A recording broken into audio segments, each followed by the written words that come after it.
Over the last few months, there's been a somewhat constant discussion of what does Capcom remake next. While many agree it needs to be Code Veronica, and others tired of the constant disappointing lackluster multiplayer offerings Capcom has been making, want a remake of the beloved Outbreak series.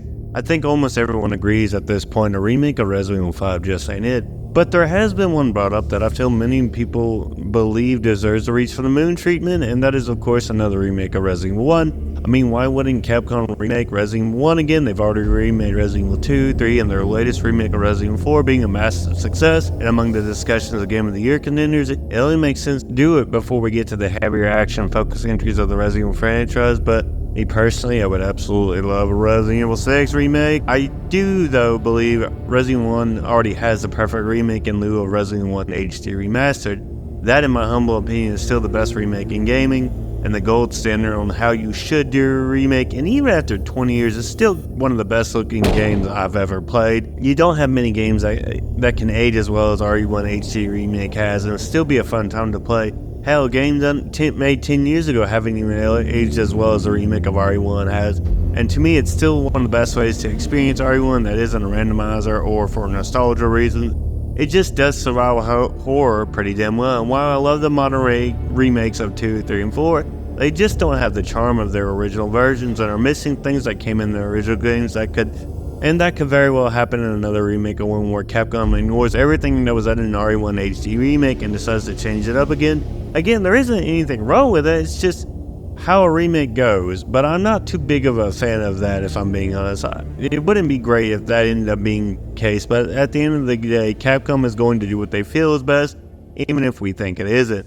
Today I want to discuss why I don't think Resident Evil 1 doesn't need a remake, or at least another remake, and as well as discuss the other remakes which could give us an idea on how Capcom would approach another remake of one. But without further ado, let's jump into it. One of my issues I have with the modern remakes is the changes they make sometimes to what made the originals good. Sometimes those changes are for the best, like the acting needing improvement. Much as I love the cheesy dialogue and bad acting, the remakes do a great job of breathing new life into characters sometimes, but it also has the opposite effect and does more harm to characters than good. Like, two characters that come to mind are Chief Irons and Marvin.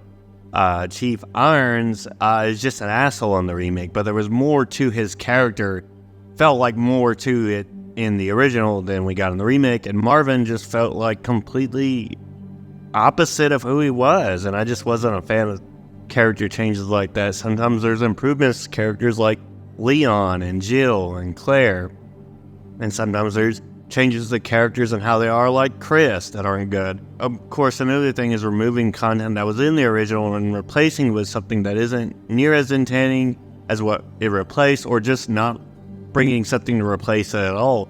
More often than not, the remakes remove something from the original, much like with the remake RE2. Resident Evil 2 Remake, while a fantastic remake and one of the Capcom's best releases, removed Extreme Battle. And I'm not sure if there's many people who ever played Extreme Battle, but played a little bit of it, and it just seemed like a fun time, and it's kind of crazy that Capcom didn't keep it in. But in lieu of replacing Extreme Battle, they replaced it with Ghost Survivors, which offered new what-if stories of characters we saw or interacted with throughout the course of the game. You know, like Robert Kendo, he didn't kill himself, so we played as him trying to escape Raccoon City, or the mayor's daughter somehow kills Chief Irons. You know, little things like that. And while I enjoyed it for the most part, there wasn't a lot of reasons for me to go back and play through them again. Once I completed them for the first time around, and on top of that, it had a second scenario that felt really disconnected from the first scenario, using the same bosses and not really trying to change anything up from it, except for maybe the order in which you did stuff and got items, as well as removing the much-loved zapping system that a lot of fans really enjoyed in RE2 original, and I believe showed up in Revelations too.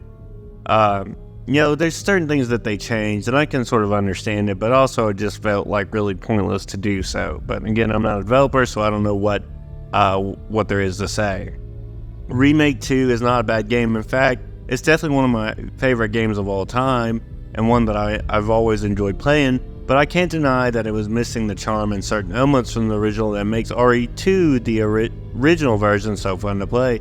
I don't find myself really wanting to go back to RE2 Remake hardly at all, and instead would rather go play the original and play through it normally, or spice it up and add a randomizer into the mix to really add more fun to it. RE2 Remake is arguably one of Capcom's best releases, but like their other remakes, it's definitely missing something in its design that I hope other remakes going forward don't lose. And of course, while RE2 Remake is a damn fun game and giving fans a new look at a beloved classic, RE3 Remake is the exact opposite, with fans really disappointed with how this remake was handled by the company in 2. Ask any Resident Evil fan how they feel about Resident Evil 3 Remake, and they will tell you they are pretty disappointed with it. Whether it's the cut content of Mercenaries or the Clock Tower or a bunch of other things, there was the consensus that Capcom just didn't care enough about RE3 to give it the love that it needed by giving it off to a developer that clearly didn't know what they were doing for the most part.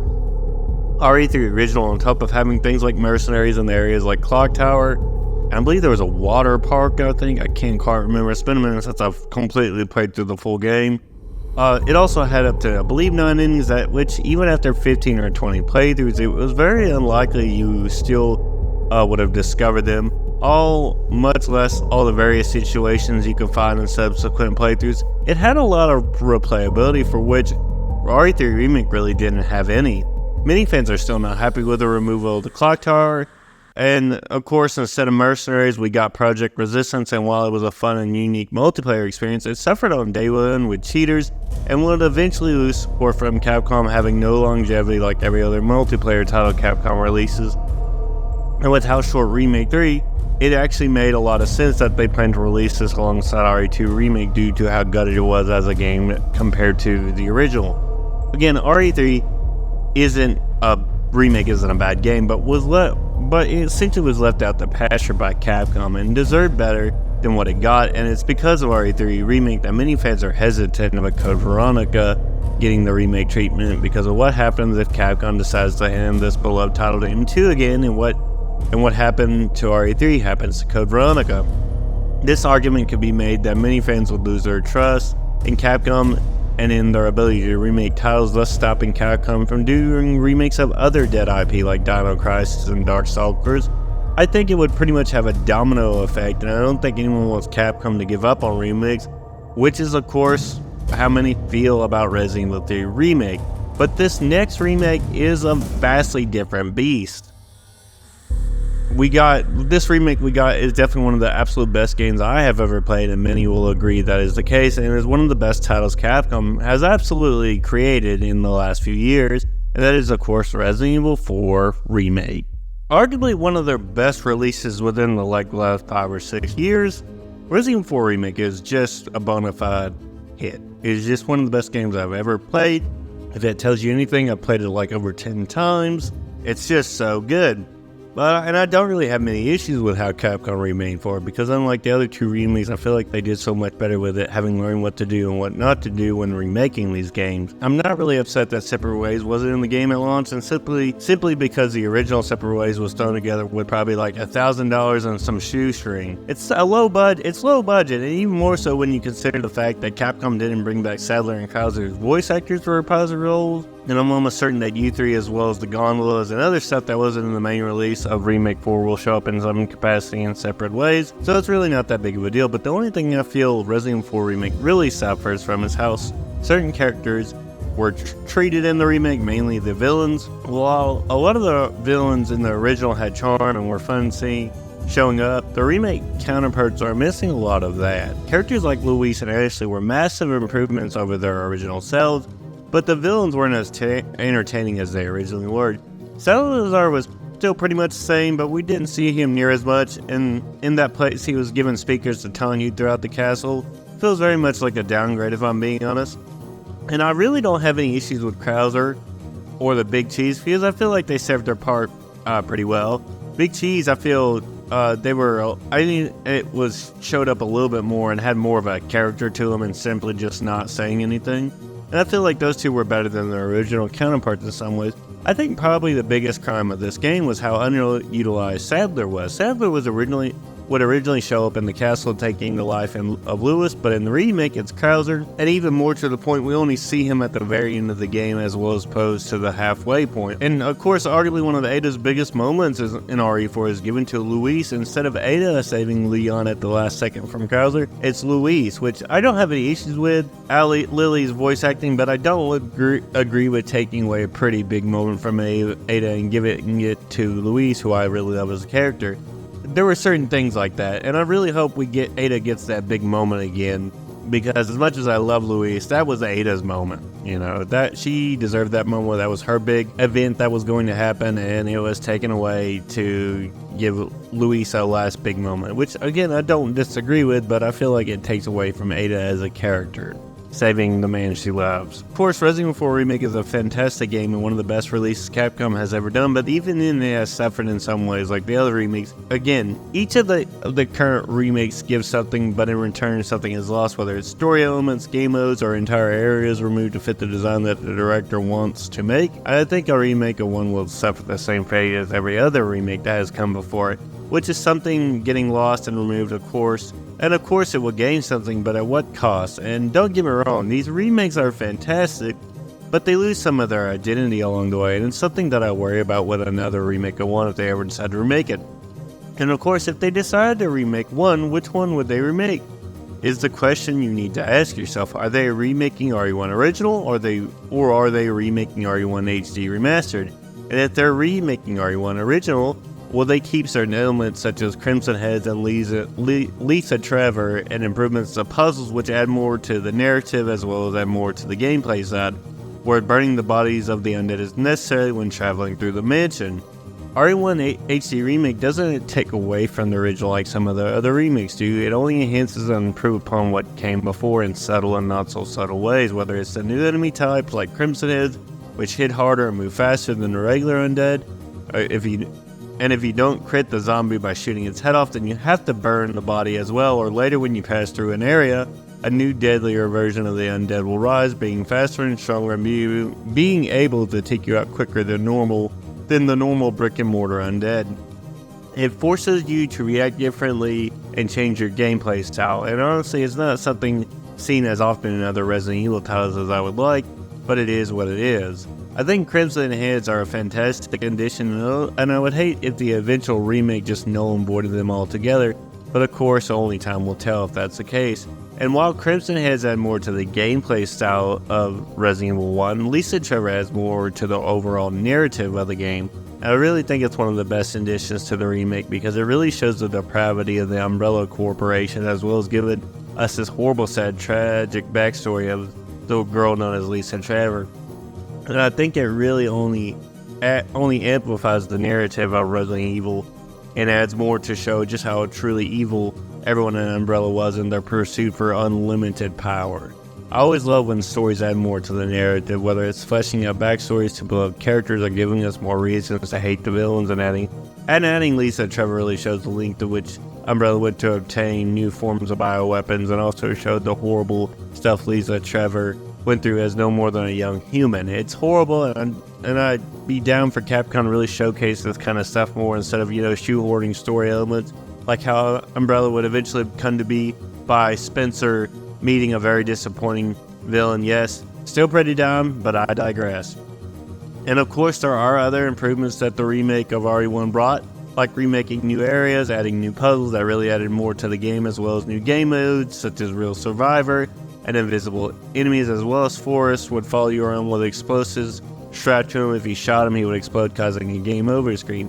RE1 HD Remake really went all in and gave us such a fantastic game, but who's to say the another remake of RE1 and brings over these modes but decides to cut them and release them as DLC 6 months to a year later? Capcom removes certain game modes and replaces them with lesser quality content that's not near as good as the original modes. Capcom could very well release Real Survival and Invisible Enemies as DLC later on down the road, just because they can, and it would track with what Capcom has done with their other remakes by removing certain content and adding something of lesser quality down the road. It's just an honest concern to have with a new release. Like, what is Capcom going to remove and add back later?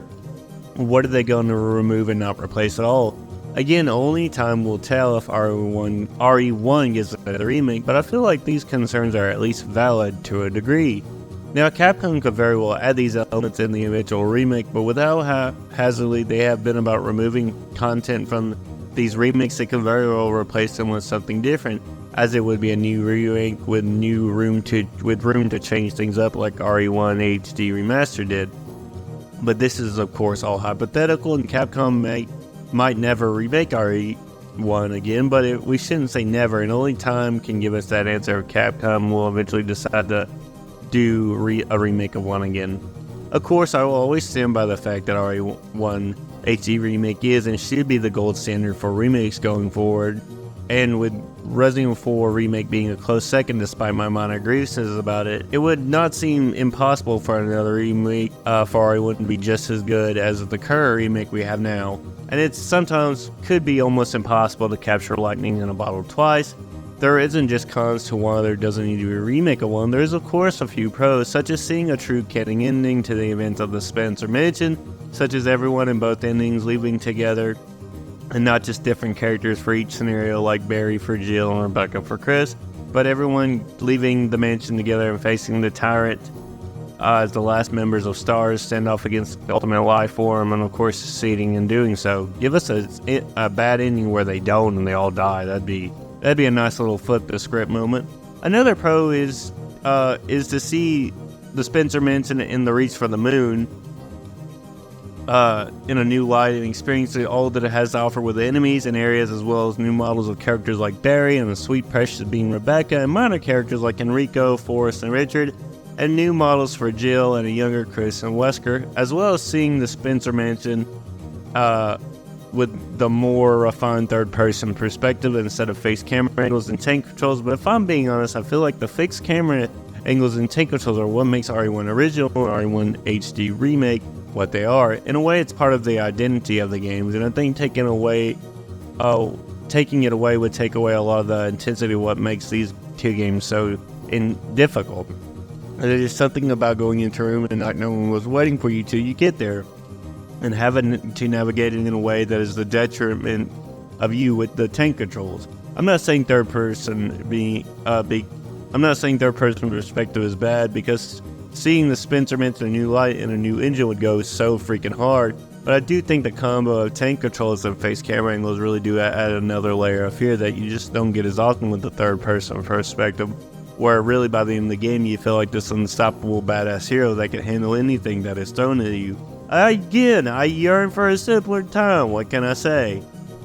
But we have discussed a good bit today, like what remakes gain but also lose, and again, there is no telling what Capcom has planned down the road. Many are speculating that the next sequel will be coming out in the next year, and what's after that is anyone's guess, but me personally, I'd rather them not remake one again, but because they've already remade 3 of the number titles, it only makes sense that RE1 gets the Reach for the Moon treatment, and we get to experience Spencer Mansion and all our favorite characters in a new way. And again, I am partial to the idea, but I still don't believe RE1 doesn't need a remake, because we already have the perfect remaster one, and I don't think Lightning can truly be trapped in a bottle twice, but that's just my opinion, and that's okay. But with this being the end of the video, I want to hear from you guys. What do you think about another remake of one? If you are, try to convince me on why it does need, and explain to me really well the reasoning, because I'd be interested to hear your thoughts on why we need another remake of one. But if you're like me and don't think it needs another remake, let me know down below your reasons for why it doesn't, and tell me which game you'd love to see get the remake treatment next. With that being said, if you guys enjoyed the content, be sure to hit that like button. If you're feeling super generous, consider subscribing and turning the notification bell on to stay updated when I post. But that's it. That's the video. I love you all. I'll see you all in the next one. Take it easy.